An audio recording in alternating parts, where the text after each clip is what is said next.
Hear ye, hear ye! It's another Roof Right Minute! You've probably heard the term flashing. But what about kickout flashing?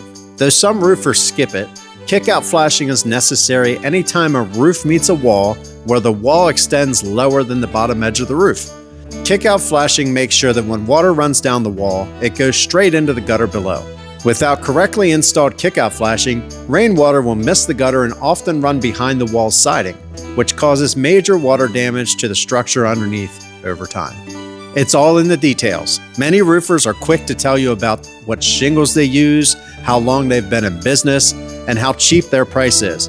But at Roof Right, we focus more on the small yet important details to ensure our roofs work perfectly for many years after they're installed.